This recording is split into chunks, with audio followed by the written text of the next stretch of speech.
My name's Meg Davis and I work at the Townsville Multicultural Support Group. I'm the manager here. My name is Rahila Talik. My job title is welcoming officer or / administration officer. My name's Gary Orford. I work with volunteer with Townsville Multicultural Support Group and also with TAFE North and James Cook University as volunteers. My name is Innocent and my job title is social worker. I work with migrants and refugees here at TMSG. I was born in Australia outside of Toowoomba in the country in a little place called Southbrook. My dad was a cheesemaker. I was born in Talisay, Sibutu, Mindanao, Philippines. I was born in Goulburn in New South Wales. I was born in Congo but raised in Rwanda. How long have you lived in town? I've lived here 40 years this year. January, I came here Australia Day, January 1978. It's 25 years I've been living here in Townsville. I moved to Townsville in May 1990, so I've been here 28 going on 29 years. Left Congo when I was 3 years old and came in Rwanda, so that's where I stayed till 18. I lived in Townsville for 8 years. Can you describe what you do in your position here? Oh, okay. Well, I've been in the position 20 years. So what I do now is quite different to what I started doing when I first came along. So you'll have to read the history, our 25-year history, which was launched this year. But now in my position as manager, I'm moving a lot more towards, and have always, I guess, favoured making connections with services and government departments and really promoting and leading on inclusion within all services. And it's a real slog because we find through our settlement programs that there's often quite a pushback from other services. That is changing and it's been changed over the years. A lot of advocacy and getting on committees and pushing that sense of inclusion. Like people are always very interested, but when it gets hard yakka, that's when they just want to send the client back to the service. We're a portal, we're an entry, we're a place of welcome, and I see our main role, and my main role in particular, is to really harvest that goodwill out there in the community and help create Townsville as a welcoming community. We greet them and we take them to an immediate place of accommodation, whether it be short-term, temporary or long-term. Depends what we've been able to arrange. And we have to provide them with some initial induction to emergency services and to the facilities and how they can contact us for help, or of course 000. We do that generally with the support of bicultural support workers and possibly people who've been in the same camp, if that's possible. And then over the next period of first 3 months is very busy for new arrivals because we pre-arrange a number of appointments and they're linked up within the first week with Department of Human Services / Centrelink, because they're as permanent residents, if they've come under the humanitarian program, they're entitled to all rights and entitlements of any other Australian. Yeah, so there's a lot of appointments with Centrelink, Bank, Medicare, and then there's usually a lot of health appointments and linking them into schools and enrolments, getting them registered with Adult Migrant English program and orientating them to household management. Yeah. Actually, every person in that family is a client. But we can support them up until 18 months under that program, but the idea is that you can exit them from that program dependent on their capacity and on English, employment and education. The 3 E's is that's the new song really, the 3 E's, yeah. And with humanitarian entrance, that's often more difficult to achieve goals in that direction, but we do see a progression along. And Townsville is, TMSG is one of the few one of the specialist services in Australia for settling women at risk. Often the women at risk, they've been living in vulnerable situations prior to coming here. They're often very strong women. They may need extra help because of extra health problems, but they're women on their own with children, so their settlement can take a little bit longer, and it's longer for them to achieve those goals, the 3 E's.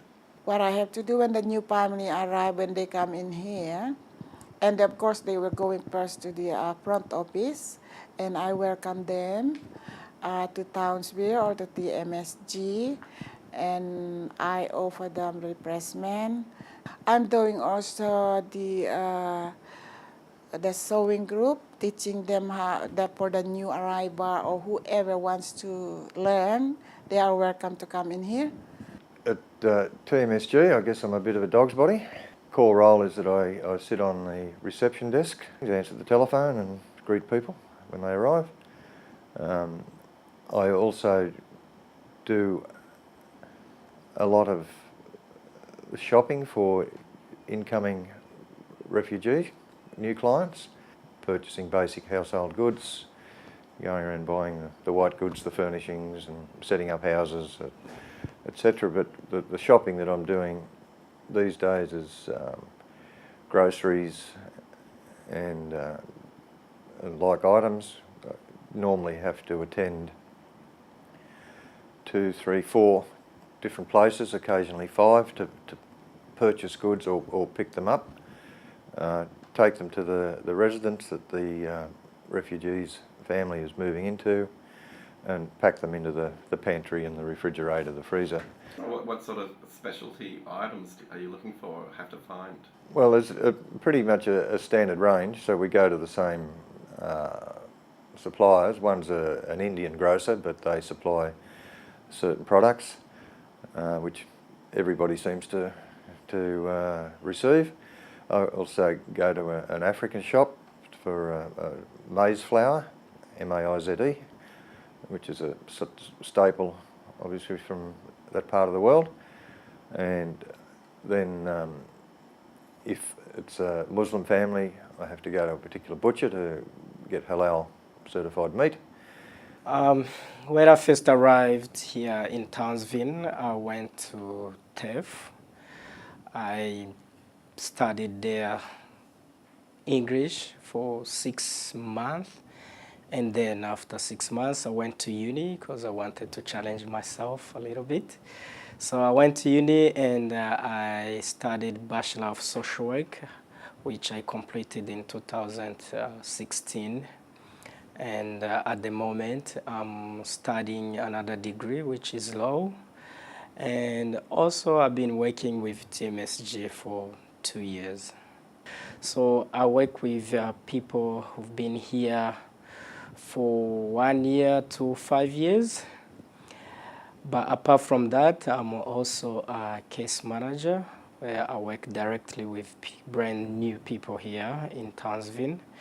So in my work, what I do is pretty much helping refugees and migrants to settle in a new place here in Townsville. And what we do, it's a range of things we do, helping people to get, accommodation, helping people to set up their Centrelink, helping people to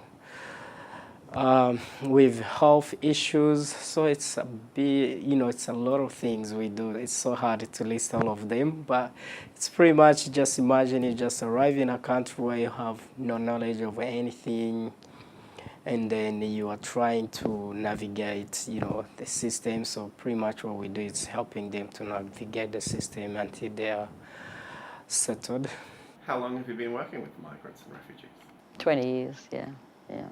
2000, 18 years? Yes. Yeah, 18 years. 2000 till now, 18 years. I've been working with migrant refugees for 2 years, but before I came to work here at TMSG, I used to be a volunteer. So I used to work with TIC, Townsville Multicultural Center, which is another organization which works pretty much like TMSG as well. What are the main countries that families you support come from? Well, in the last 3 to 4 years, they've been primarily out of different African countries. So people who identify as Somalian but may have been in a refugee camp in Dadaab or Kenya they might have been born there, or some for 25 years. We've also had a big increase in the last 2-3 years for people from the Democratic Republic of the Congo. And we've had a very small group of people from out in the camps in Nepal, but they identify as Bhutanese. So there were 11 families settled there. That's some years ago now. It goes back to about 2011. And we've had a few originally from Burma, but who lived on the Thai-Burmese border. We aren't seeing any more of them. And then tomorrow we welcome 9 people who are coming out of the Central African Republic. 9 people or 9 families? 9 families. There's 27 people, I think. 9 families, and we welcome some in August too. That particular group, we're the first in Australia to welcome people from that area. And it's, you know, looking at the history of the Central African Republic, they've had a lot of conflict and trauma.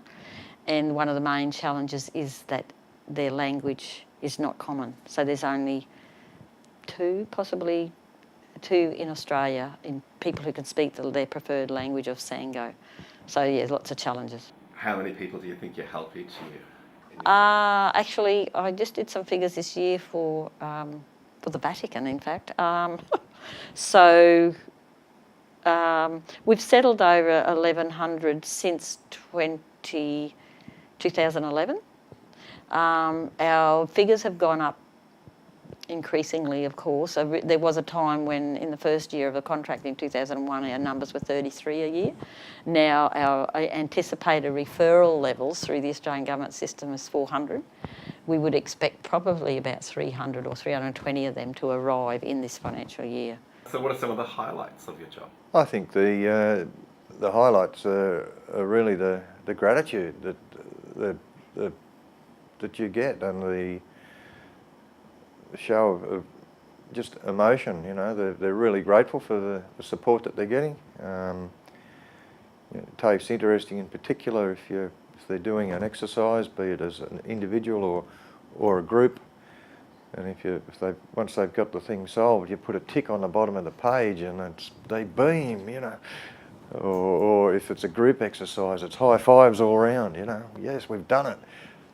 And the mix of cultures and races is extraordinary, but that's what happens. They're really grateful for the opportunity. I don't think I've come across anybody in my role here or TAFE that hasn't really strived to fit into Australia and get themselves ahead. Well, the highlights is I really love to welcome all the customer, especially the newly arrived refugees, because when they came in, we don't understand each other.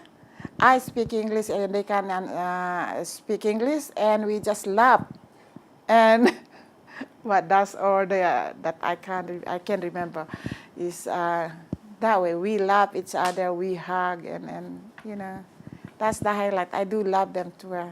I guess the best part of my job is, you know, when people came here and then, you know, they have no idea or they are scared because, you know, either they can't speak English or they don't even know how to catch the bus, you know.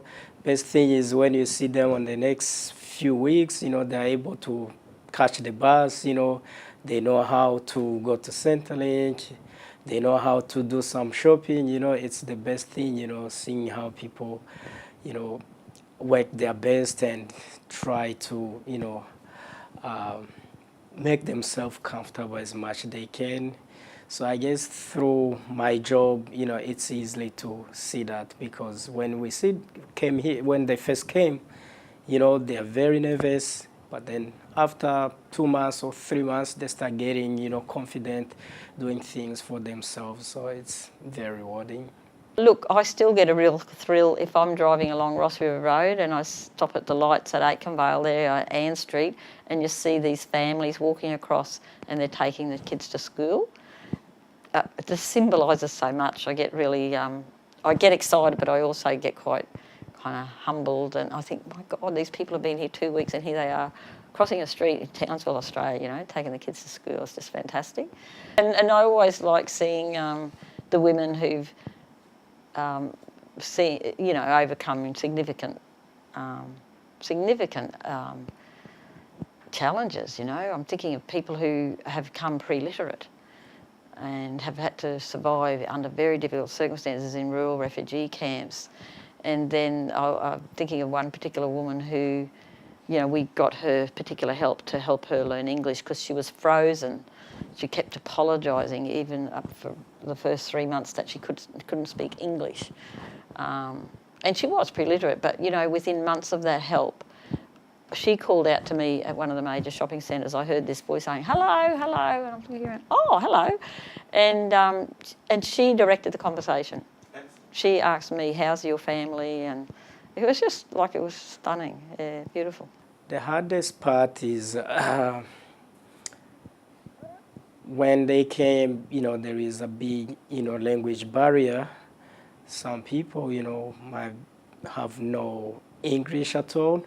So finding interpreters, it's very challenging, especially on Fridays, because a lot of families, they don't go to TAFE on Fridays. So everyone tries to come here on Friday, and then interpreters online, they are fully booked, so it's very challenging. I think the harder issues is something I mentioned before, that sometimes there's a pushback in the community. But then at the same time, a good thing is at the same time we're getting more and more uptake too from other services. So I don't want to be too negative about it, but the harder issues... when you say pushback from the community? Yeah, like people seeing it as our entire responsibility to ensure these families know everything about living in Australia, which is really an impossible task. Certainly a part of our contract is to introduce them to that information, and we do that over a period of information sessions. But for people to retain that and then to be able to apply it, that takes a long time in most instances, if language is a major significant barrier. Tenancy is a big learning experience for some people. Education systems and access to employment, because it's very different to people's countries of origin or people's survival schemes within within refugee camps. So, you know, it's a lot harder to get a job given our government systems here in Australia. So much harder. So that's a big issue. Hardest thing is English. And when you ask them to make an appointment and they just turn up in here without any appointment, I always said to them, always, always, always make an appointment, because you have the privilege to see the people that you want to see if you have the appointment. They will keep time for you.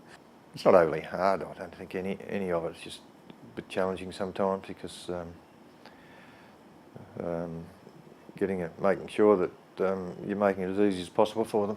What are some of the problems that newly arrived families to Australia have to face?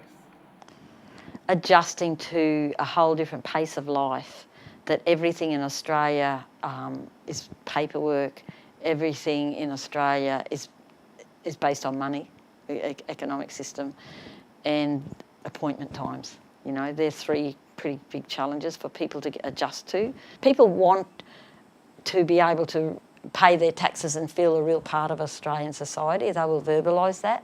So getting work and being able to do that is a major problem. Like, it takes a lot longer. People think they might be able to get a job within 6 months. Townsville is a small, you know, city, and then accommodation is very challenging, where especially when we receive the big number of families coming, it's so hard to get houses for them. And probably another issue is, especially for young people, when they came here and they are already 17, they can't go to high school, so they are pretty much obliged to go to TAFE. And then, you know, you can imagine at 17, you know, years old, you are studying with your grandmother or your grandfather in the same class, it's a sort of, uncomfortable feelings for young people.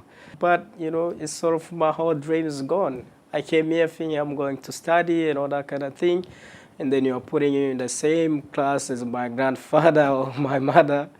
It's it causes a lot of, stress to young people. What are some of the ways that your organisation develops a sense of belonging to newly arrived families? Well, it's an ongoing process of connecting volunteers to the organisation and encouraging small groups who will welcome people. So now last week some of the staff went to a function where the Calvary Christian Church is donating $2,000. A month or 6 weeks ago I went to St Margaret Mary's and they'd raised $1,000. So then there's other groups who've got together kits for household kits, school kits, their starter kits, school backpacks with just a beginner's thing. So a lot of it is along engaging with other service groups, Seroptimus, Zonta, Rotary, church groups, parish groups, who are keen to somehow participate in welcoming. Actually out there on the kitchen bench you'll see a whole lot of prepared meals. So they're prepared by a parish and coordinated with a Catholic school, and the kids are cooking those meals. And like we used to always do that here, and we used to always, a new family, we'd actually bring them in here and sit down and have a meal, which is more welcoming than providing them with a meal. But now we're getting across that idea, that concept to, there's the Ryan Catholic Community Parish. That's one thing that they sometimes offer accommodation initially just for temporary, but that was one thing that we suggested, like to have a welcoming meal and a welcoming evening discussion, and they've taken that up, and we're intent on encouraging lots of different groups to do that. And then the TMSG with the partnership, I think with the City Council, they invited the neighbors to have something, refreshment or whatever we prepared on that day, so that they knew each other. And I've worked in a lot of places, and I'm fortunate enough to been to a number of countries around the world, and I've never come across an organisation that has been as dedicated and committed as TMSG. The staff in this place are extraordinary. I take my hat off to them. They put in above and beyond all the time, and it's always with the interests of their clients or the clientele for TMSG is the number one priority. Self-interest goes out the window. We do organize some social event where we, for example, myself, I run Saturday soccer. So every Saturday I do organize a team of young people who are interested to play soccer. So we just, go to the park. And most of the time, if you go to Cranbrook Park, you see a lot of young people there from migrant and refugees background playing there. So it's a way we think it helps them, because with that soccer, anyone can come and can play with them. So through that interaction and helping them to go be seen outside and everything, it sort of helps them to feel like, they're welcomed and they're, it creates a sense of belongings in a way. And in what ways does TMSG celebrate cultural diversity? I think we celebrate it every day here. Our organisation staff is very culturally diverse. So it's about 85% of people are from a diverse background, many of whom have been settled themselves by TMSG, got an education and now back on the staff, or volunteers, or by cultural support workers. We celebrate it by encouraging brokerage arrangements with other services, that they have a budget line for brokerage of our bicultural bilingual support workers. We participate across with other services like the Anti-Discrimination Commission Queensland, Tropical Museum of Tropical Queensland, La Luna Arts, lots of, sometimes with sporting groups, to have joint functions. So we don't just put on a activity for migrants or refugees when we know that it's, say, Cyclone Education Week or Mental Health we join in with those activities. NAIDOT, we join in with those activities so that we're fostering connections and social inclusion. You know, they've taken people fishing, show them, you know, fishing trips and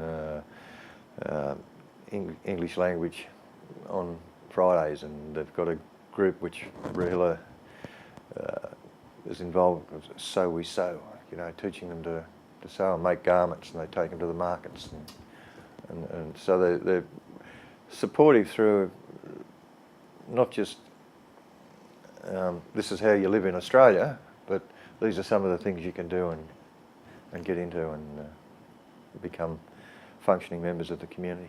We had morning breakfast for the refugee weeks in here, open house for TMSG, and also the Harmony Day. We invited them, we asked them to perform and to sing and things like that. From where I came from, Congolese people love music. So pretty much through music and through food and also clothing, you know, the way they dresses and all that kind of thing. So it's sort of things which represent pretty much our culture. Yep. So Congolese love dancing. Example, myself when I first arrived in Australia, I think it was around 2011, I joined the North Queensland Musical Theatre. I was part of you know, I participated in a few shows like Chicago, Hairspray, Hair. So all those, you know, activities I was involved, they helped me sort of understand, you know, get to interact with people and, you know, see what other people are doing here and, you know, see if I can do it as well. And when I was doing those, you know, shows, I enjoyed it and it was pretty good and it helped me to create a lot of friends. And I remember one of my friend there helped me to get my first job. What are some of the things that you like about living in Townsville? Everything. I love the weather. Easy way to find everything. Look, it's not too big a community. It's been a great place to raise a family. You know, it's been great. I like the hill. I love walking up the hill and looking out over the ocean. It's not a huge city. I think that's one of the things I like about it. And there's some great groups and interesting social justice groups. A lot of people committed in Townsville. You've sort of got a lot of diversity of opinions, but you've got some really strong cohorts of people interested in social justice and multiculturalism, women's rights. So that's what interests me. And I love a choir that I belong to. So, yeah. The climate. No, I've been here, as I say, nearly going on to 30 years, and no, it's got a good range of facilities. It's not too big, having spent a couple of weekends ago down in Brisbane, no thanks. The best thing I like living in Townsville is it's a small place, but it has pretty much a lot of things you can get from different cities and stuff. And the people are friendly, so they are nice, and also, you know, food is great. So we can get food we used to eat in Africa, so which is pretty much a great thing to see. And but also the weather is crazy, but at the same time it's good when it's not very hot. Yeah, so I like also the ocean. There is a lot of things I like about Townsville. What does being a Queenslander mean to you? Wow. Well, I guess I've, except for a very brief period, lived in Queensland all my life. So it represents home, and my family of origin are all in Queensland, as are my family of creation, so I've got strong ties. You know, I do have, and I went into a bit of a rave with, I don't know, some report recently.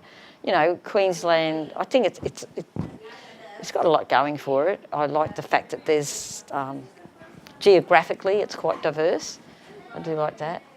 At the same time, though, I have to note that, you know, our history in relation to the treatment of Indigenous people is leaves much to be desired, and Townsville is based on, you know, the history of Sir Robert Towns, and we've got Palm Island off our coastline, and they celebrated 100 years last year, which is a really incredible testament to their strength and survival, and they were so happy to celebrate it. But at the same time, you know, the origins of Palm Island is a dearth on our history. And you said I wasn't allowed to ask you this last time, but I'll ask it anyway.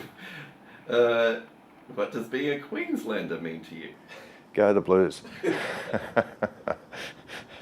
Born in New South Wales, state of origin, so that's where it stays. And what does being a Queenslander mean to you? Everything. That's it. Everything is there already. I don't need to answer. Everything is there.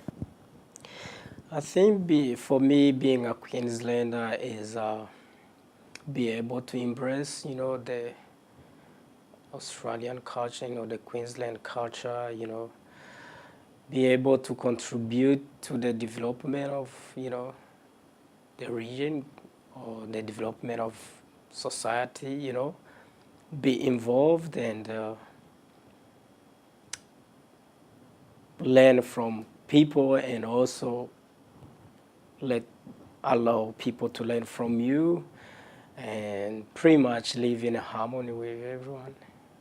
Is there anything else you wanted to share with us, Smith?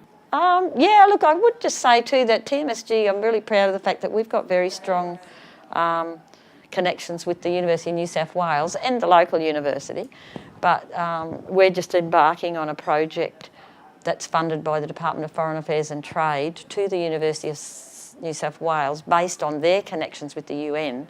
So I'm just back from meetings in Bangkok with the Asian Pacific Refugee Rights Network and partners in this project. So TMSG is one of only 3 funded partners in the program around Australia, and then lots of other people around the multicultural industry in Australia. Because they wanted to be part of it, they have to fund themselves. But TMSG's there up there with Australian National Council of Refugee Women and the Jesuit Refugee Society, because they work closely with people who are seeking asylum. Yeah, that may be a durable solution is to support those countries like Uganda, Bangladesh, who have got so many refugees. Like, it was an eye-opener for me talking to that person from one of the people from Bangladesh just recently. Like, the population of Bangladeshis, so to speak, is a quarter of the total population now. The rest are refugees. Like, these countries are hosting enormous number of people who are seeking asylum and seeking refuge. And Australia can have a role in supporting those countries, not only through taking... Obviously, our border protection mentality is preventing the numbers that we welcome, but maybe we can assist those countries in other ways. Yeah. I think, in a sense, somehow in Townsville there is people still a little bit